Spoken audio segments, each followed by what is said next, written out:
Welcome to another director review. I don't know why I have to shout. I think it's just... Hi, thanks for coming. Oh, God, ow. We're glad you're here. All right, we need to stop now. Hello, everyone. All right, so another foreign film Friday. This one being, I think, a German film.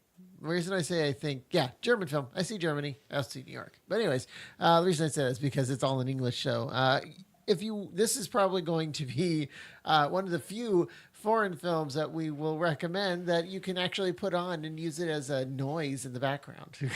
You can use all the other ones as noises. You just won't understand it. You know, and this film in particular is perfect for this time of month since Valentine's Day is coming up. I did not think this was a love story. Oh, no, I read it was a love story. Like, that's the reason I chose it. I don't think it was. Yeah, it's a love story. Leonard, Midnight Train to Georgia is not a love story. Okay, Night Train to Lisbon. Midnight Train to Georgia. You need to stop that. Go Anyways, leave on this on the Midnight Stop. Train Come to on, let's do Georgia. Sing it with me. No. All right, so this is Night Train to Lisbon, a mystery romance thriller. So basically it's about... Was it a thriller? Yes, that's what IMDb is claiming it is. Oh. So it's about is he a professor or just a teacher? Just a teacher, right? Because it was like high school. Hello? I don't know how it works. I was yawning. So obviously she was really enthralled by the movie. Anyways, Raymond Gregorius? I'm not sure. Played by Jeremy Irons. Saves a woman. AKA Alfred Yes. in Justice League and Batman. Saves a woman. AKA Scar in Lion King. You're pushing my buttons today. AKA the Amazing Man. Okay. Anyways. AKA. I think we're going to start again, babe. we went a little too far off this beaten track, so let's get silence for a second. Let's not. Let's just keep going. I'm not going to stop talking. I'm here. We're staying the course. I'm sorry, everyone. We're not sorry. I really am. We're here to party. Anyway, continue. Anyways. It's about Raymond, who is most likely a high school teacher. And the reason I say most likely is because everyone in Europe looks much older than they actually are.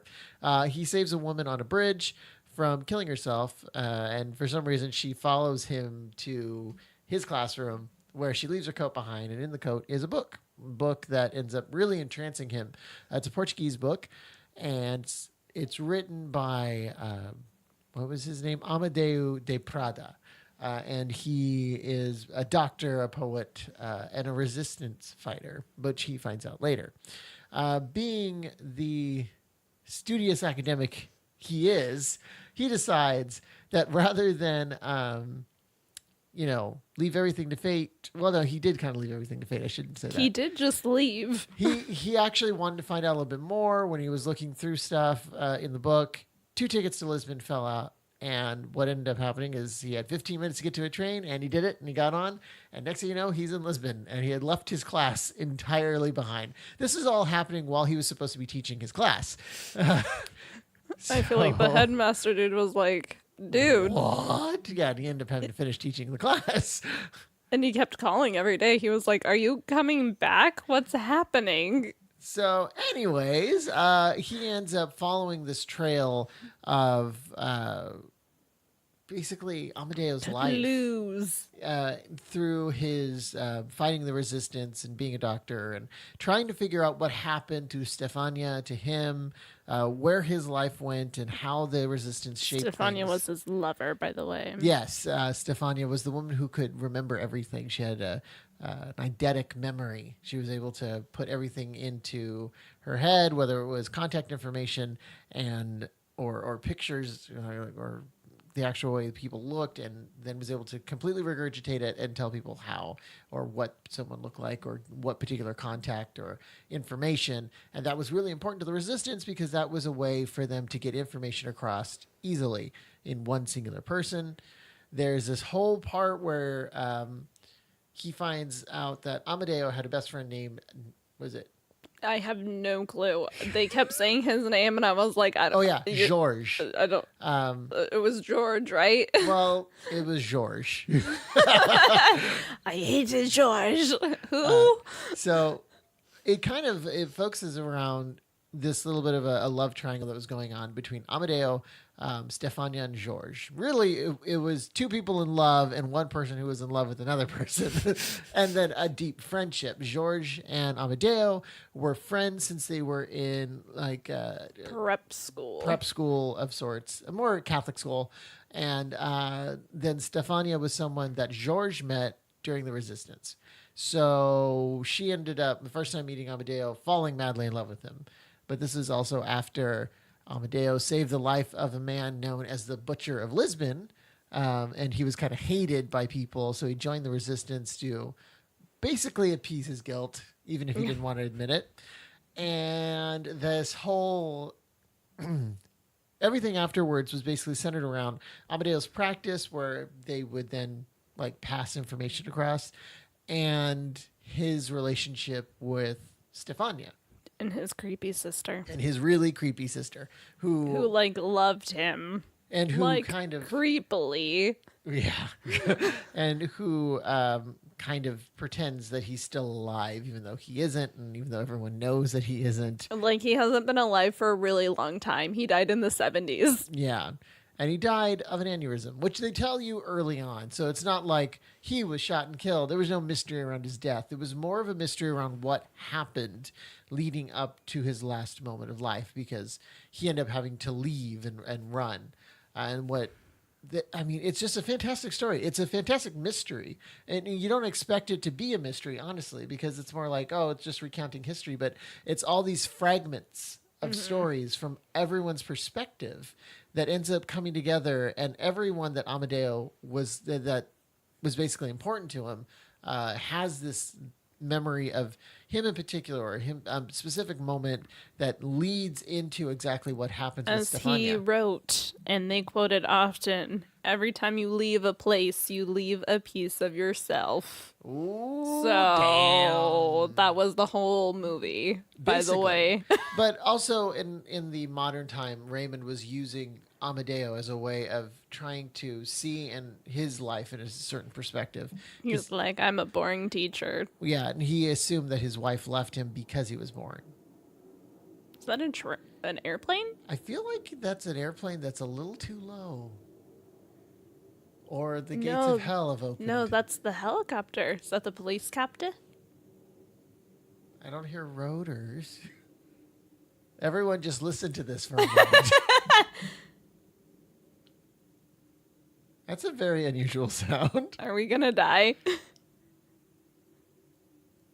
It's unlikely. Wait, it's going away. But not out of the realm of possibility. Unlikely. I think it's far enough away for me not to care. Anyways.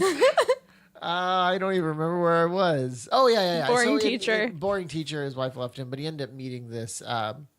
optometrist that he ended up falling in love with. And she actually, it was by chance that he met her because he got hit by a bike and broke his glasses. Her uncle was actually friends with Amadeo, and he was like kind of the muscle of the group of them. So he kind of was able to fill in some gaps since he was always around. And eventually, it all culminates in with meeting Stefania, and it's a fantastic, fantastic movie. Just because the love story isn't laid on too heavy, and there's kind of dueling love stories. And this is going to sound weird. I still don't know where there's a love story. Well, I'm about to explain. Tell me. All right. So first, you have let's just talk about the. Are you talking about his sister? No. Let's talk about the obvious one. His sister and him. Amadeo and Stefania is an obvious one. And then obviously George and Stefania. But the big one is Raymond and Amadeo. Now, I know that sounds weird, but give me a second. No, it's completely it. Raymond is obsessed with him. He is. Like, who would do that? Who would go that far to figure out somebody's life if A you weren't boring mad teacher for them. from Switzerland. Well, he must see something in him in that way. He loved his life. He was like, this guy lived. He knew how to live. Exactly. But at the same time... He's like, my wife straight up calls me boring. Well, before she left him. Because I was boring. But you also have to think about the fact that he meets someone, falls in love with them, and he takes a chance with it. Now, that could be considered another part of the love story, but I honestly think the love story also comes into the city itself of Lisbon, because it all deals with the revolution, the city, and how everything's laid out and how everyone is, and this close proximity everyone has. So I think all these dueling love stories that are in there, it's both between Raymond and Amadeo and Lisbon and the entire cast and crew. Like, I know I'm going a little weird and deep on that one, but that's because... I feel like this isn't actually a love story and everyone's a liar. But that's because I love these kinds of stories where they're not... They don't shove it in your face. You don't have, but I love you. Instead, you have these undertones of love that end up not working out. That's the thing. They end up not working out. Amadeo loved Lisbon, but Lisbon ended up forsaking him in a way because he saved someone's life that the people didn't like. And then he loved Stefania, and Stefania forsaked him as well. And at the same time, Raymond... Forsaketh. And George, same way. None of the love stories that were in this movie worked out except for potentially Raymond's. Potentially. We don't know. We don't know. Because that's the way it kind of ends. It just kind of leaves you at a cliffhanger. And that's the best way to do it. Because you want to root for them, even though you don't have much of an established love story. You know, you just know that she's really willing to help a guy who just came in off the street. But then again, he has brought her closer to her uncle. So I could see where that bond and that friendship happens. And then it goes deeper than that. Which is like so funny that she's closer to her uncle, because every time she would go with him to see her uncle would be like, you wait out there. What are you Bye. doing? Yeah. He was, what did you call him again? Uncle Bitchface? So, all right. Overall, I loved this movie. And while I'm not a big sucker for like sappy love stories, these subtle ones I feel get like me. this wasn't a sappy love story. No, that's what I'm saying. These subtle ones get me. It wasn't a love story. It was. Just go with me on this one. When you come into it, you'll see it and you'll understand what I'm saying. It's not really a mystery either, and it's not really a thriller. This is your normal drama love story with mixed with the 70s period piece. Yeah, period piece. Yeah, that's about exactly where I was going with that. So I think it's a good movie. You can watch it once, and then if it's on again, you can just throw it on because it's pretty. Right. I feel like this is one of those movies where, you know how you walk out of some movies and you're like, wow, I want a life of adventure and I want to be a superhero. I left this movie being like, I want to go to a beach. Yeah. And read a book. Absolutely. It doesn't make you feel bad about your own life, but it does make even you though say, it's making Raymond feel bad about his life, I don't feel bad about my life. No, instead what it makes you say is, I need to try more things. Mm-hmm. And it's not like... Well, that was something else that he had written too. Yeah. He was like, it isn't fear of dying, fear of like not existing or whatever. It's fear of what you didn't accomplish or who you didn't become. I find that you're remembering these quotes way better than I would. I can't remember a single quote from this movie. I can remember just the interactions, but that's because I loved the character.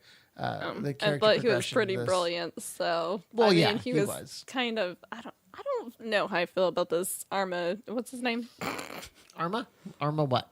Amadeus. What's his name? Amadeo. Armadale. I don't know how I feel about him as a person. He seems kind of meh. Yeah, he was privileged. But he has some profound thoughts. Definitely. I appreciate that. I appreciate a woke person. Now, this was a book first, so I'm sure there's more of his writings within that book. There you go. So if you really, really, really want to know more about him, maybe we should go find the book. Is against my religion, along with mine too. Running and eating things Healthy. that are green. But You eat more green things than I do. Don't even. but maybe if I ever break away from my religion of Celestism, all hail Celeste. I'll give it a shot. You're trying to.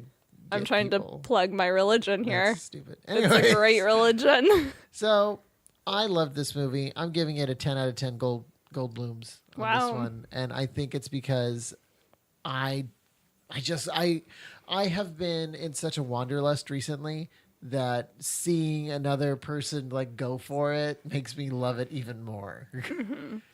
I'm gonna say that I would actually watch this movie again. I'm not a movie rewatcher. Like, I see it once, I'm good. Yeah. Maybe in like 20 years, I'll watch it again. But no, this movie I feel like, fairly recently I could come back to it. And the best part is that now you don't really have to like stare at it as much as you can enjoy just the general like aesthetic of it. Streets of Lisbon, which like I really want to go to Lisbon now. Like, we watched the Somebody Feed Phil episode of Lisbon, and I was like, wow, I really want to go to Lisbon. And then we watched this movie. I'm like, this is what we're gonna do. I really want to go to Lisbon. In at least a year's time, we will do a podcast from Lisbon. Please, bitch. Oh, hush. So yeah, that's our foreign film. I know with her and I, it tends to go faster, but that's because fast. Trevor tends to interject more than me than anything. Yeah, I don't. This is getting hard. It's really not. So, we watching anything right now? I know that with me, I've been trying to get started on some stuff. I've been really into like YouTube videos more than I have. Right? No, I definitely went through that phase where I was just like, I'm not streaming anything. I'm watching all the YouTube. I love YouTube right now. Yeah. But now I feel like I'm almost done with Grace and Frankie. How's that? How's this season? So good. It doesn't seem like they can have a bad season. No, I've enjoyed every season. I don't know if it's because I like relate to Frankie so much. Like, I am a 70-year-old hippie, or that sells dildos. Yeah, I don't know if that's why, but it's good as per usual. Like, yeah, I don't know. I've been so obsessed with Somebody Feed Phil that you keep like rewatching it. I know, and it's so stupid. 6 episodes, same thing going on. I don't even have to watch it. I honestly just love having it on. It's weird, like the same 6 episodes. I love having them on, particularly the Vietnam one and the Lisbon one. Those are the two that I really do like the Lisbon one. I really do like the New Orleans one as well. Mexico City wasn't bad, but I think it's because that we grew up with that exact same food. Yeah, maybe I'm just like, people. Meh. It's like, oh, that's cool. But, I don't really want to go and try that stuff. Everything else, I'm like, holy crap, I want to go to Tel Aviv. Right. Let's go tomorrow. And, like, I've also been to Mexico multiple times, so it's not like, let's go to Mexico. It's not as exotic as it could be. It's like, no, I live pretty close to Mexico. So there is one show that I kind of started watching, series that I kind of started watching that I'm not too into, but I'm going to give it another shot. Wormwood. It's about the doctor, I think he was a scientist that the CIA experimented on with LSD without him knowing. He was just a civilian. Well, he was an that army. Would be so scary. He's an army scientist, but then he became a civilian. But anyways, he ended up killing himself because of it. And it came because you would think that you were going crazy. Well, he jumped out the window. That would. Hotel. Oh my God. And later on, it came out in these particular papers, and the family basically didn't know until, mind you, they had to like force it out of them. The newspaper knew before they did. What? They actually printed a newspaper with his name in it, and that's how they found out. That's so sad. I mean, that sounds terrifying. Thoroughly terrifying. The only thing that I don't like about the series is because it feels stupid. I do. Hold on. Let me explain. That's just elaborate on this. That's more of an outburst than it is an explanation. It's just stupid. Okay. So I love the story. Obviously, I love anything conspiracy, intrigue, mystery stuff. But the camera stuff that they do is ridiculous. one particular part, they just repeated what this one particular guy said. The son of the scientist, he said something, and so they repeated it with 4 of him, and then they repeated it with 15 of him. What and is this, an art piece? That's what I was like, I'm not enjoying this. In fact, you have now completely turned me off. And this was the first episode within the first 10 minutes. And I'm like, no. And I was homesick when I was looking at it. So I was like, I don't have the energy to get up. So I guess I'll finish this. And then the dogs laid on me. And I'm like, I guess I will watch 3 of them. I guess I live here now. And it wasn't like they only did that once. No, they did it a lot. And they did it in other episodes. And they had these weird reenactment segments that would take over. And then they would have real people talking. And I'm like, that's normal, except for their reenactment segments like go far beyond the pale of anybody knowing what happened in these situations. Like clandestine meetings all of a sudden. Who's telling you about these clandestine meetings? Everyone in there is dead. This doesn't make sense. Like, where does this all of a sudden come from? But, you know, what's funny is that they actually have they have big stars in these reenactments. I know. That's so weird. It's really, really weird. And I'm like, I don't understand what's happening. And then I remember hearing about Wormwood. Like, I've heard about it before. But apparently it's brand new. So I feel like something else was made about this. And it was also called Wormwood. And this one is just not as good. And this is a Netflix original. I'm going to try it again. But honestly, whenever they do that weird, like, multi-camera psychedelic thing... No, see, this is what they're trying to do. They want you feel like LSD. Yeah, you're on LSD while watching this show. Oh, it's... Ooh. I mean, give it a shot if you like it, if you like that kind of stuff. Personally, I want you to tell me the story. I don't want you to bore me or make me feel confused because that's stupid. Hence why I said it's stupid. There you go. Leonard's review of Wormwood. Yeah, it's stupid. I know HBO isn't technically streaming. Yeah, it is. But I count. I mean, like, I watch it on HBO Go, which is streaming. So season 2 of Crashing is out. I hear you watch that, and it sounds funny. Yeah, so what it is it's this guy. I feel like I like it because it's relatable to me. Uh-huh. And so this guy, You're a comedian? No, Leonard. This guy, he went to college to become a youth pastor. So he went to a Christian school, private schools throughout his entire life. Somewhere. Like someone I know, myself. And he all of a sudden walks in one day to his wife having an affair with this man. And he's just like, what the heck, man? So he just like randomly goes to New York and tries his stand-up. And it goes horribly, but it makes no sense to me because he was like, I'm going to be a comedian. But like he had never done stand-up apparently. So now he's in New York trying to make it as a comedian. And now since his wife like cheated on him and left him and he's homeless and, things aren't working out for him as a comedian in New York, he's questioning his whole life. And it's great. He's crashing, and he crashes at multiple domiciles. Wait, that's the name of the show. And it was funny. This last one, he like got super drunk, and he was just like, "But what if God isn't real?" And it's just like this hilarious, overgrown man. I feel like he's really tall, just going around burlesque bars, just like. But all religions are the same, and what is life, and what does it all mean? And he's just like having this meltdown. So we'll see where it goes from there. Oh there is one thing that I did want to talk about that I just remembered. What? I had written it down at work, and then I left it at work. So that's usually where the good ideas go, right? Basically. I don't know about you, but whenever I feel sick or just like anything, like sad, whatever. There are particular shows, movies that I want to watch that make you feel better. I did a vlog about this one time, I feel like. Oh no, it was about movies that you can just throw on. Yeah, there's a difference.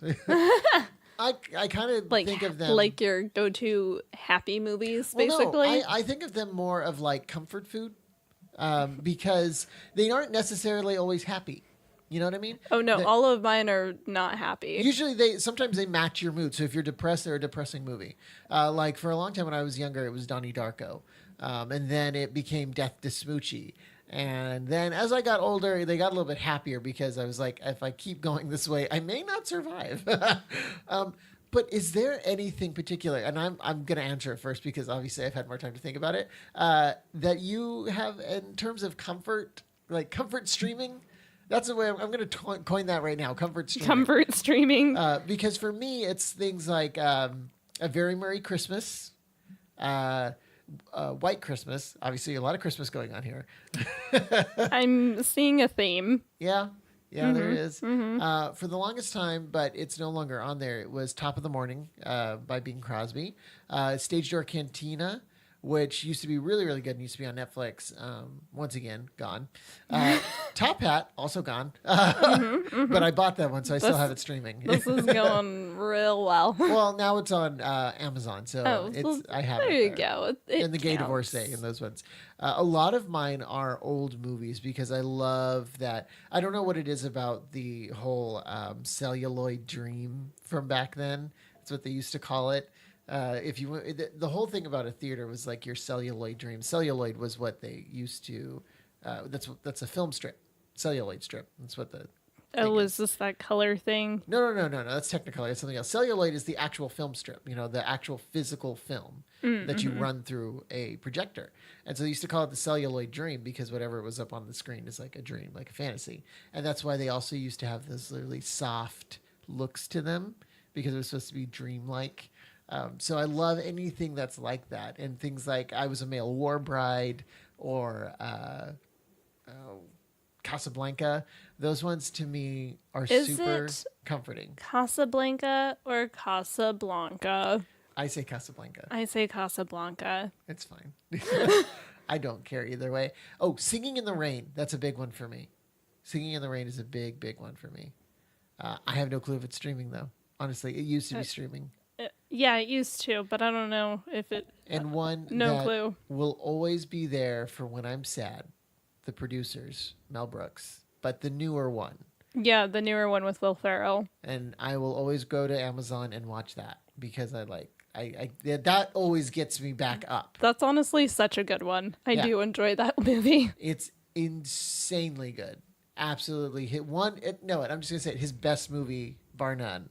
You know, I love Blazing Saddles and Spaceballs, Young Frankenstein, 12 Chairs. It's all great and all, but that one, top of the top. Right. I can watch Young Frankenstein and High Anxiety. You know what movie I can't watch, though?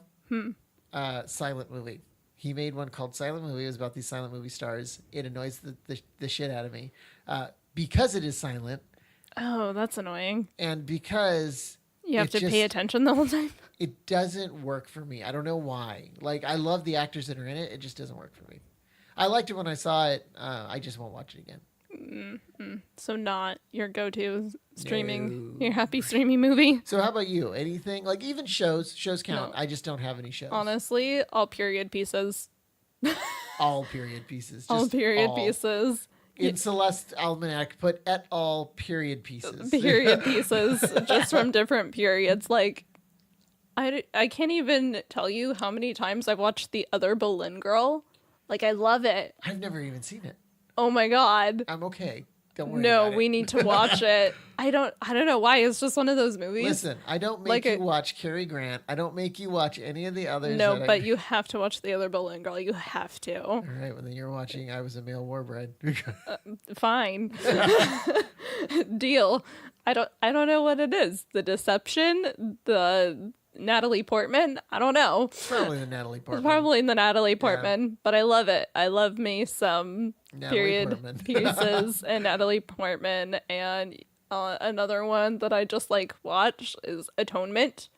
I like Atonement's good. Atonement's a little weird, but good. Atonement's weird, but I love it.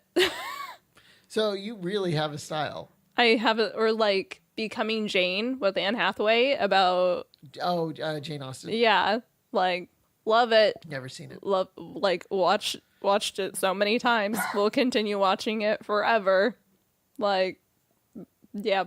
It's nice to have those films. And like Pride and Prejudice with Keira Knightley. Like, I'm seeing a pattern. are you seeing a pattern? I'm seeing white women who are either British or Yeah, Anne Hathaway. it's a thing. So yeah, just period pieces. I don't know what it is. I just can turn them on and I'm like, this is my favorite movie forever. You know what? I would not have guessed that. It's a weird one. Well, no, I think a lot of it's because now you have to know this about Celeste and I. When we first started dating, she didn't really like movies in general. We couldn't sit through a movie. It's so amazing though. So these movies I've been watching like since they came out. Yeah, and that's something that I have never learned about you until this very moment, that you love period pieces. I talk about how I love period pieces all the time. Do you think I'm just kidding? Yes. I'm like period pieces, and you're like, so huh, sarcastic. so funny, so ironic. No, I love them. Okay. So there you have it. Period pieces for days. I could sit through hours of period pieces. I bet you I could find you a couple of them you wouldn't like. Probably. Well, like I've seen some that I wasn't like a fan of, like Emma. Never seen that. Never even heard of that. Really? So that's another Jane Austen book. And you know, I'm just gonna say it. I'm not a fan of Jane Austen, so I don't go and seek her stuff out. yeah, well, yeah. Maybe Divorce Papers. it's an acquired taste. An extremely required taste. I don't know. I don't know what I didn't like about Emma. I'm not sure if it was Gwyneth Paltrow or that's probably it. like, She's not my favorite. It was probably that. Emma wasn't my favorite, or because Emma just isn't one story that I like. She's like, I'm a matchmaker. I match everyone. Swindle, swindle, swindle. Oh, okay, I remember that now. Yeah, I'm like, you're fucking annoying, Emma.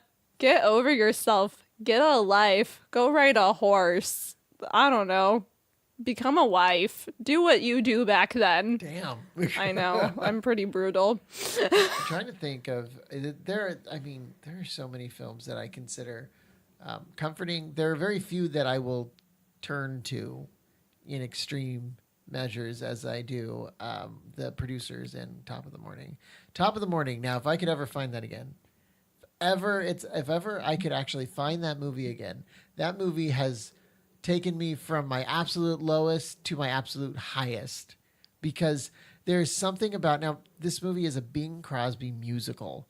First off, Bing Crosby. Second, musical. Third, Bing Crosby in a musical. That's all you need. That's all you need. The movie makes no damn sense. It has no purpose, but boy, is it catchy and awesome and amazing. Oh, it makes you just go, wow. Wow. Just wow. Just wow. The Very Merry Christmas actually does the same thing to me. Not the beginning of the movie. In fact, the beginning of the movie annoys me. It's about the time. Me too. I'm like, can we just like skip this? Actually, no. The very first scene I love, because I love it when he's just singing to the piano. That's great. But then when they get into that weird part with Chris Rock, I'm not a big fan of.